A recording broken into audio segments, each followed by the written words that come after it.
Rescue case is horrifying, but a CNN.com commentary raises a thought-provoking question. Should pedophiles be extended some measure of sympathy? Are we doing enough to identify and help pedophiles before they victimize our children? Dr. James Cantor wrote that commentary. He is a psychologist and a senior scientist at the Center for Addiction and Mental Health in Toronto, and he joins us now. Doctor, thank you for joining us. My pleasure. I want to ask you something, and I know people are going to probably send me a lot of hate mail for this. I've never been one to take glee in anyone's demise, and when I saw Jerry Sandusky walk out in handcuffs, I did kind of feel a bit sorry for him, even though I know the jury found him to do some horrific things. I was like, you know, his life is over. All of these young boys, it was terrible for them as well. There are no winners. In your piece, you say someone has no choice to be a pedophile, but someone can choose to not be a child molester. So explain that to us.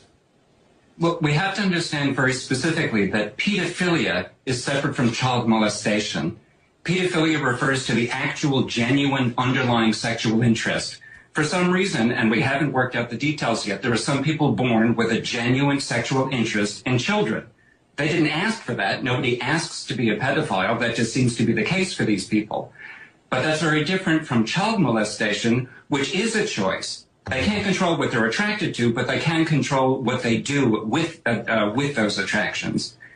So someone was born that way and they can't help themselves, but that's not to make an excuse for their behavior.